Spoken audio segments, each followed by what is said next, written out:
Irmãos, graça e paz, muito boa noite. Vamos abrir nossas Bíblias na primeira carta aos Tessalonicenses e eu farei a leitura do capítulo 5 até o verso 11 daquele capítulo. Capítulo 5 da primeira carta aos Tessalonicenses, do verso 1 até o verso 11. Acompanhe a leitura com atenção, reverência, fé e alegria do Espírito Santo.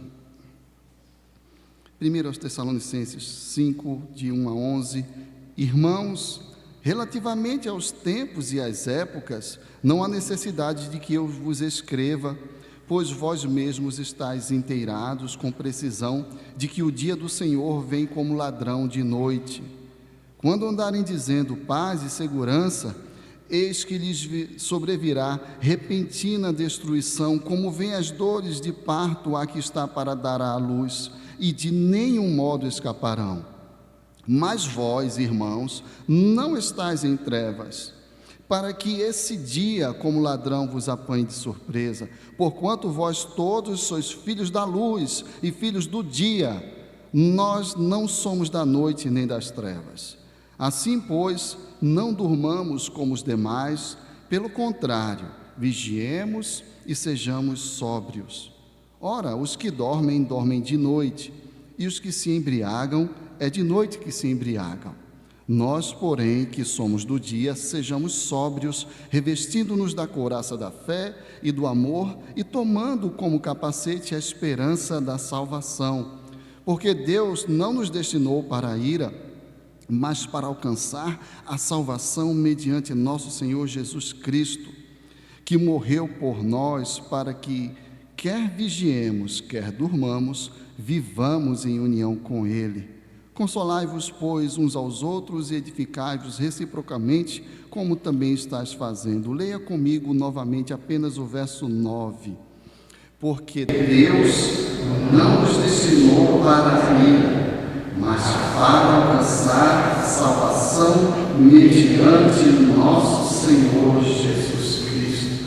Amém. Que Deus seja louvado no meio do seu povo por estas maravilhosas verdades. Meus irmãos, nós estamos hoje encerrando, nesta ocasião, com este sermão, esta série que expôs, não exaustivamente, mas parcialmente, quase que integralmente, a primeira carta aos Tessalonicenses, a partir desta compreensão de que esperar é caminhar.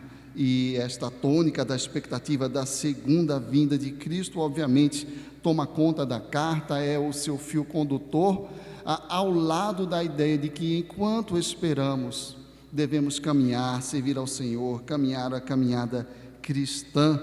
Esta expectativa quanto ao fim de todas as coisas, que pela revelação das Sagradas Escrituras, nós cristãos sabemos, é a ocasião em que Cristo retorna, não é? Mas esta expectativa do que se tem chamado popularmente de fim do mundo, ela é antiga, ela tem várias expressões. Por exemplo, muitos de nós aqui, não é que somos do milênio passado, não é? Crescemos sob aquela expectativa a crença popular de que o mundo acabaria no ano 2000, ou em 1999, profecias de Nostradamus, o bug do milênio também para o ano 2000 que estava previsto.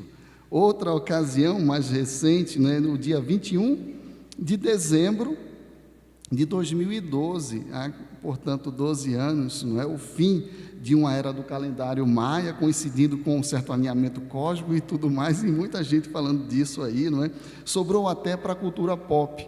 O último dia 29 de agosto, era o dia previsto na saga lá do Exterminador do Futuro, em que a Skynet se tornaria senciente e começaria o juízo final. Brinquei com isso com meus alunos da faculdade, foi a deixa para tratar dos assuntos de cosmovisão e tudo mais.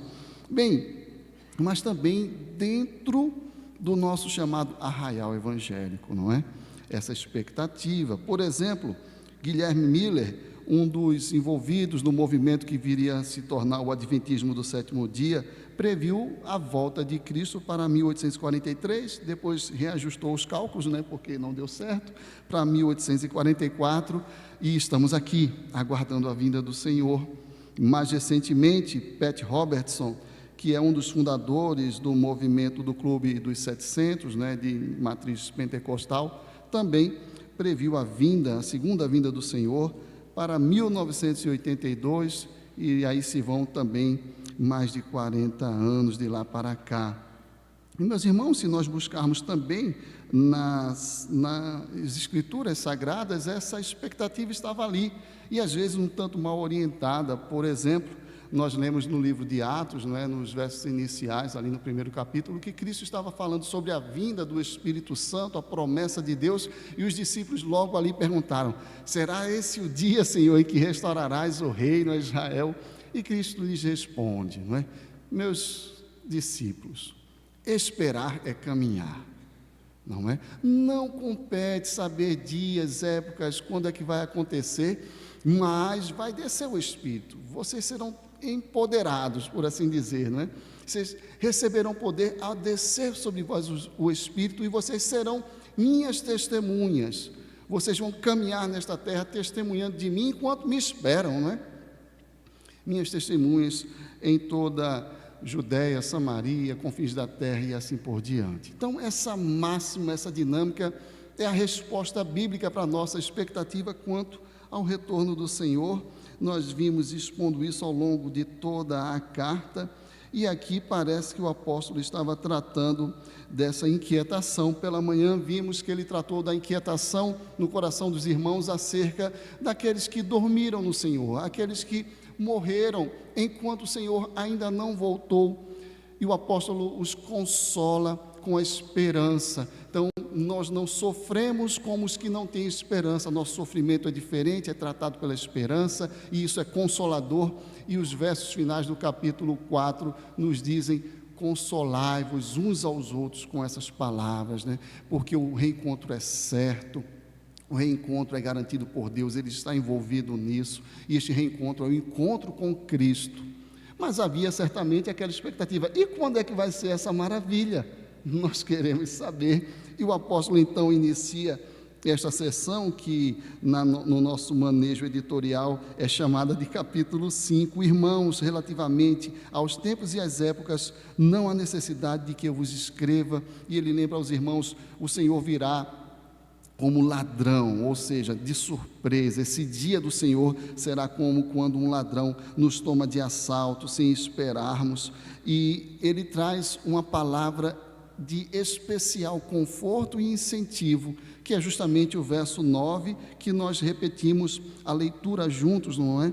Porque Deus não nos destinou para a ira, mas para alcançar a salvação mediante nosso Senhor Jesus Cristo. Nós somos o povo que, havendo deixado os ídolos, passamos a adorar o único Deus verdadeiro e a aguardar dos céus Jesus Cristo, a quem Deus ressuscitou, que nos livra da ira vindoura.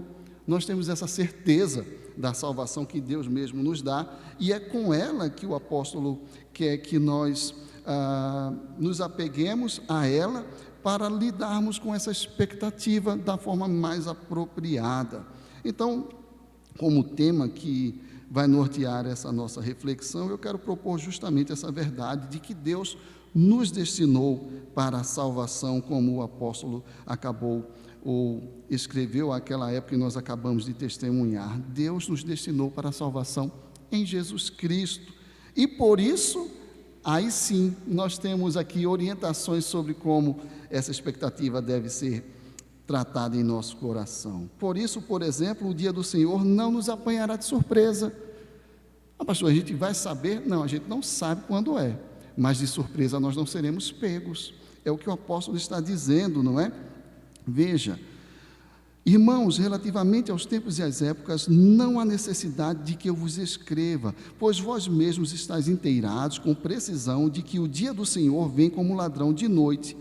Quando andarem dizendo paz e segurança, eis que lhes virá ou sobrevirá repentina destruição, como vem as dores de parto a que está para dar à luz, e de nenhum modo escaparão. Mas vós, irmãos, não estáis em trevas, para que esse dia, como ladrão, vos apanhe de surpresa. Não é? Então, nós não seremos surpreendidos neste sentido, não é? Relativamente aos tempos e épocas, inquietação quanto à volta de Jesus.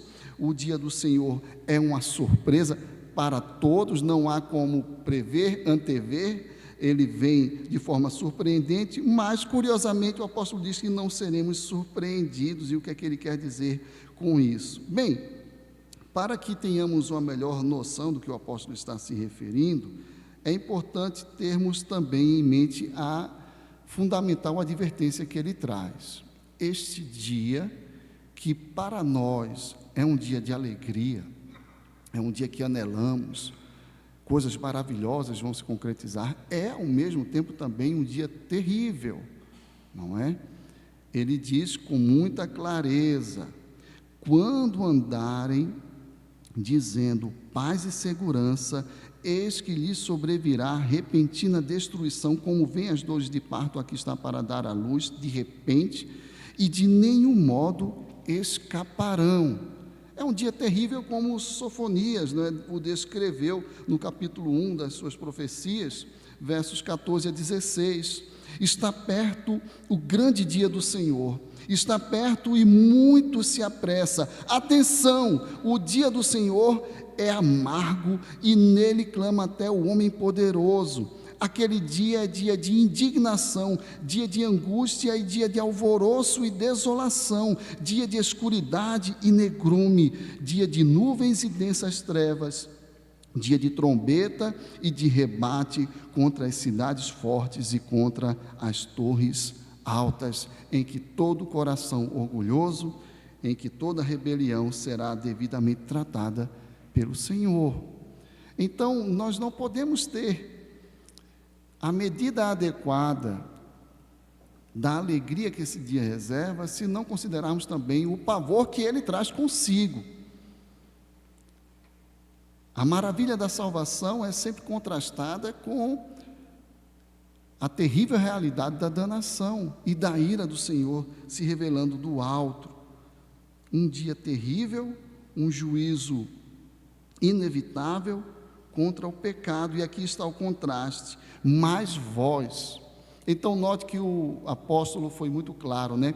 Lhes sobrevirá, não vos sobrevirá. Sobrevirá sobre eles, aqueles que não creem, e não sobre vós, os destinatários da carta, não sobre vós, os cristãos, não sobre nós, os que cremos. O apóstolo faz essa distinção muito clara, e aqui nós temos uma primeira advertência. A sabedoria bíblica é muito simples. Para alguns poderia soar até simplória. Ela nos reduz a todos a duas únicas categorias de pessoas: pecadores condenados, pecadores salvos. Só há essas duas possibilidades. E o apóstolo nos remete a isso na consideração do último dia: ou estaremos à direita ou à esquerda, ou ouviremos apartai-vos de mim, ou ouviremos vinde benditos de meu Pai. Ou este dia será de terrível danação, ou será de exultante alegria. E nós que cremos, temos esta palavra confortadora e incentivadora para servirmos enquanto aguardamos. Estamos destinados para a salvação. Vós, porém, mas vós, irmãos, não estáis em trevas, para que esse dia vos apanhe de surpresa. Vós todos sois filhos da ira, os filhos da luz, estou no verso 5, e filhos do dia. A igreja é descrita como filhos da luz, filhos do dia, aqueles que não estão em trevas, contrastada com o mundo, acomodado aos seus pecados, dizendo paz e esperança, nos fazendo lembrar da reprovação que Deus traz através do profeta Jeremias no capítulo 6 das suas profecias, quando Deus reprova aqueles profetas que profetizavam paz e paz, quando não há paz nenhuma. E lhes sobrevirá repentina destruição, de modo nenhum escaparão. Se nós temos a certeza inequívoca de que a graça se manifestará, nós precisamos nos lembrar de que é uma certeza inequívoca que o juízo virá. E quanto menos falarmos disso em nossos cultos, em nossas reuniões, em nossos estudos, em nossas pregações, menos orientados estaremos a dar o devido valor àquele dia. Quanto menos considerarmos o pavor que deve haver do pecador diante do Santíssimo, menos valorizaremos o fato de que este mês nos relembra que ele se chamará Emanuel, por ocasião do seu nascimento, que quer dizer Deus conosco. Menos ficaremos assombrados, impactados e agradecidos por esta maravilha de que o dia do Senhor é para nós um dia de alegria. Então, cabe aqui essa observação também, além da constatação de que só há duas possibilidades, uma outra para nós que recebemos com fé e alegria a boa nova de que fomos destinados por Deus para a salvação. Cabe aqui uma orientação, é de que não ser pego de surpresa é diferente de saber quando vai acontecer. E dito de outra forma, não ser pego de surpresa equivale a estarmos preparados,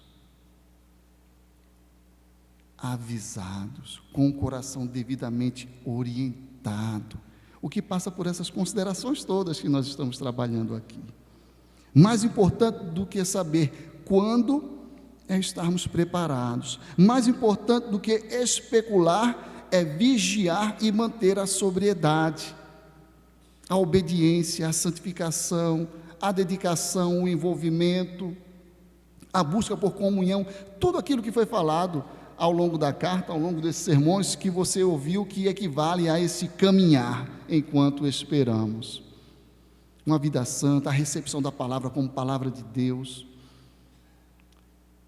o fugir da impureza, o progredir insistentemente no amor, tudo isso tem a ver com estar preparado. Não devemos temer o juízo, porque ele veio sobre Cristo. Então, para nós, se somos mesmo aqueles que, de acordo com o capítulo 1, versos 9 e 10, nos convertemos a Deus para servirmos o Deus verdadeiro e para aguardarmos dos céus o seu Filho, a quem ele ressuscitou dentre os mortos, Jesus, que nos livra da ira vindoura. Se é assim mesmo, nós somos chamados a esse preparo constante. Então, porque Deus nos destinou para a salvação, em primeiro lugar, esse dia não nos pegará de surpresa, nós estaremos preparados e o preparo consiste nisso.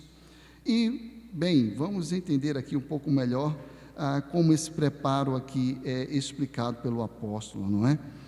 Porque Deus nos destinou para a salvação, e, em segundo lugar, nós devemos vigiar e ser sóbrios, não é? Essa já é uma segunda consideração bem óbvia e consequente do que acabamos de ver. Os contrastes continuam, dia e luz de um lado, noite e trevas do outro, e dessa forma ele diz, já que é assim, nós devemos agir de conformidade com esta natureza abençoada, regenerada que temos do nosso Pai. Não durmamos, vigiemos, sejamos sóbrios, no verso 6, porque ao passo que buscamos essas coisas, aqueles que são naturalmente da noite, das trevas, esses dormem, esses se embriagam. Nós temos esse contraste aqui nos versos 6 e 7. Assim, pois, não durmamos como os demais, aqueles que dormem. Obviamente que não se confunde com os que dormem do capítulo 4, aqueles que dormiram no Senhor, mas esses que dormem porque estão desatentos, dizendo paz e paz, paz e segurança. Pelo contrário, vigiemos e sejamos sóbrios. Ora, os que dormem, dormem de noite, e os que se embriagam, é de noite que se embriagam. Nós, porém, vai dizer o apóstolo, somos do dia. Que somos do dia, sejamos sóbrios, revestindo-nos da couraça da fé e do amor, tomando como capacete a esperança da salvação.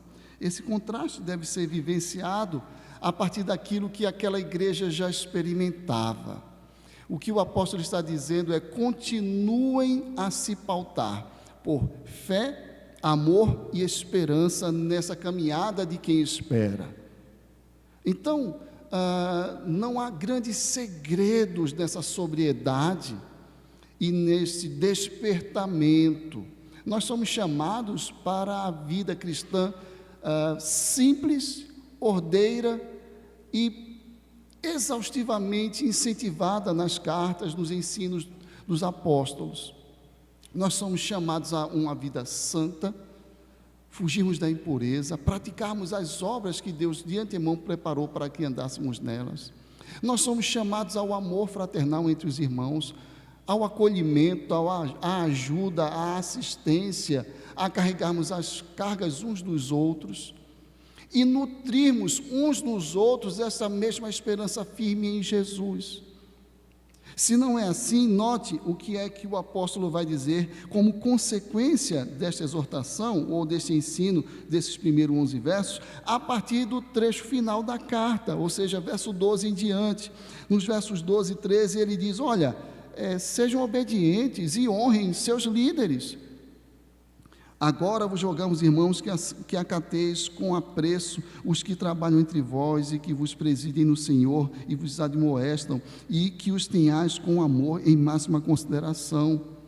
Verso 14, ele vai falar também de outras exortações. Exortamos também, irmãos, que admoesteis os insubmissos, fazer as correções necessárias na igreja, amparar o necessitado, corrigir o rebelde, e assim por diante. E aí seguem-se, uma série de exortações pontuais: que orem sem cessar, que em tudo sejam agradecidos, que não apaguem o espírito, não desprezem as profecias, que julguem todas as coisas, retendo o que é bom, e assim por diante. Aquilo que é repetidamente orientado pelo apóstolo em outras ocasiões, em outras cartas, aquilo que nós já conhecemos. Nós somos chamados a viver essa vida simples da comunidade cristã.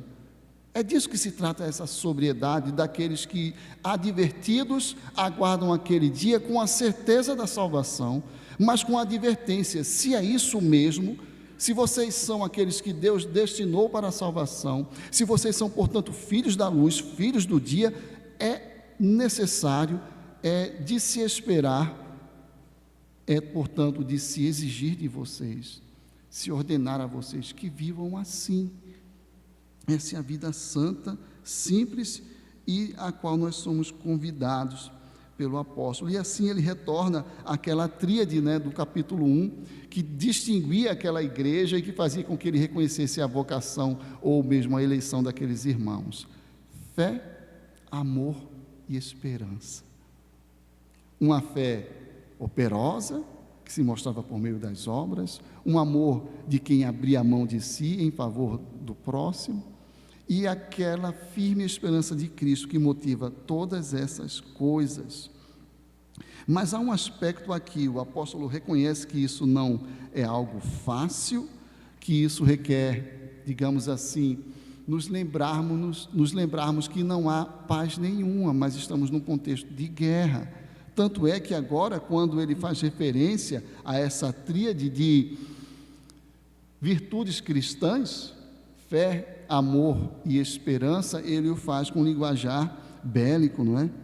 Nós, porém, que somos do dia, sejamos sóbrios, revestindo-nos da couraça da fé e do amor, e tomando como capacete a esperança da salvação. Uma linguagem muito parecida com a que ele usa na carta aos Efésios, no capítulo 6, quando nos lembra de que estamos numa guerra, não contra o sangue nem contra a carne, mas contra principados e potestades, contra a realidade espiritual mesmo.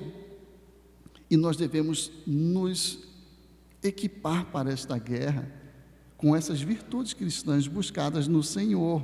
Esse é o linguajar do apóstolo: não há paz, ninguém está seguro, exceto em Cristo. Devemos nos voltar para o Senhor e buscar estas virtudes no Senhor, que é quem conduz a igreja. Não nos acomodemos, está dizendo o apóstolo, ao pecado. Não deixemos de buscar mais e mais este amor que vinha sendo observado. E sejamos diligentes numa vida santa, voltada para a prática das obras santas que o Senhor preparou para nós. Porque se somos igreja, gente destinada para a salvação, devemos lembrar que somos gente imperfeita, mas gente imperfeita, pecadora, restaurada, regenerada, destinada para a salvação e vocacionada para uma vida de santidade. Esperar aquilo que já é uma certeza é caminhar, é viver de acordo com essa certeza. Em Efésios capítulo 2, versos de 8 a 10, o apóstolo nos lembra, não é? Pela graça sois salvos mediante a fé. Isso não vem de vós, é dom de Deus, não de obras, para que ninguém se glorie. Porque nós somos feitura dele. Há uma obra, Deus nos fez em Cristo, né? A regeneração. Criados em Cristo Jesus para as boas obras, as quais Deus de antemão preparou para que andássemos nelas. A nossa vocação simples é essa, uma vida santa que glorifica a Deus. Essa é a vida dos destinados para a salvação. Então, em primeiro lugar, porque fomos destinados à salvação, não seremos pegos de surpresa. Como é que isso vai acontecer? Porque Deus nos exorta a vivermos essa vida santa e estaremos preparados. O mesmo Deus que nos destinou, Ele também ordena os meios pelos quais aquilo para o que Ele nos destinou aconteça de fato. E assim nós somos chamados mesmo por Deus a aperfeiçoarmos a nossa santificação, como Ele escreveu aos Filipenses. A atuarmos positivamente e não ficarmos passivos, descansando numa suposta fé de que Ele nos destinou para a salvação, a despeito de como vivamos. Não é disso que se trata. Nós somos chamados a essa vida digna dos que estão destinados à salvação. Por fim, em terceiro lugar, não tão por fim assim, porque eu quero fazer considerações, mas aqui nós temos também a realidade de que, porque Deus nos destinou para a salvação, viveremos em união com Cristo. E essa deve ser a grande expectativa nossa, essa união sobre a qual falamos hoje pela manhã. Os versos 9 e 10 nos falam disso. Porque Deus não nos destinou para a ira, mas para alcançar a salvação mediante nosso Senhor Jesus Cristo, que morreu por nós, para que quer vigiemos, quer durmamos, vivamos em união com Ele. Nós podemos tirar daqui pelo menos duas lições muito fundamentais. Pelo menos. A primeira delas é que eu e você não vigiamos e não somos sóbrios para sermos salvos, mas porque fomos salvos. Não é? Veja o que o texto diz: porque Deus não nos destinou para a ira, mas para alcançar a salvação mediante nosso Senhor Jesus Cristo, que morreu por nós, para que quer vigiemos, quer durmamos. Não depende em medida nenhuma da nossa obediência a essa exortação. Não depende em nada disto, da medida em que nós conseguimos ou não cumprir essa exortação. Não depende. Nós somos chamados a isso? Sim, somos. Ele quer que nos santifiquemos? Sim, quer, ordena. Inclusive, Ele opera em nós o querer e o efetuar. Ele nos chama para isso, mas não depende disso. Como acabamos de ler, não é? Ele nos fez para essas obras, Ele preparou para que andássemos nelas, mas elas não promovem a nossa salvação. Mas é justamente porque Ele fez assim, que Ele nos chama agora a sentir aquele constrangimento, por assim dizer. O amor de Cristo nos constrange, considerando nós isto, que Ele morreu e ressuscitou para que nós vivamos não para nós mesmos, mas para Ele, que por nós morreu e ressuscitou. Ele que morreu por nós para que, quer vigiemos, quer durmamos, vivamos em união com Ele. Não repousa na dependência dos nossos esforços, embora Ele nos chame a nos esforçarmos. E nós entendemos que isso só pode ser explicado de uma única maneira: porque Ele nos salvou. Nós queremos viver essa vida santa, porque Ele já nos destinou para a salvação. Nós queremos viver essa vida santa, porque esta salvação não se dá apenas em nos livrar do juízo, mas se dá no fato de que um dia Ele nos regenerou, Ele nos tomou para si, e isso mudou todo o curso da nossa história.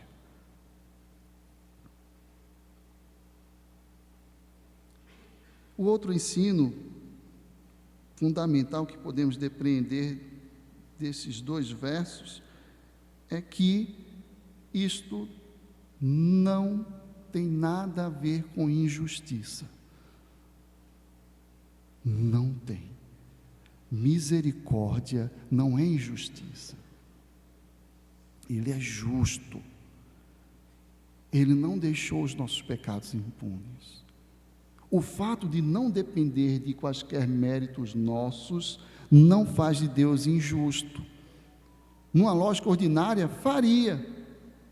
Porque, ora, se não cumprimos as exigências e somos absolvidos do juízo, isso é injusto.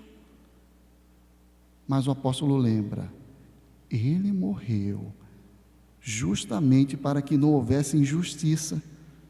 Porque aquele é o dia do juízo, do justo juiz. Daquele dia até o iníquo sairá satisfeito, vai concordar, é justo, porque Cristo sofreu o nosso dia terrível. Cristo sofreu aquele dia tenebroso, de escuridão, de trevas, em meu e seu lugar. Mateus 27, nós lemos assim: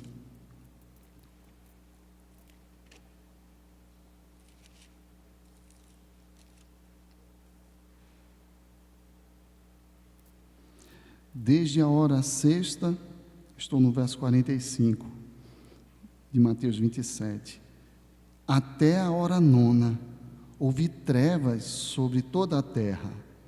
Por volta da hora nona, clamou Jesus em alta voz, dizendo: Eli, Eli, lama sabactani, que quer dizer: Deus meu, por que me desamparaste?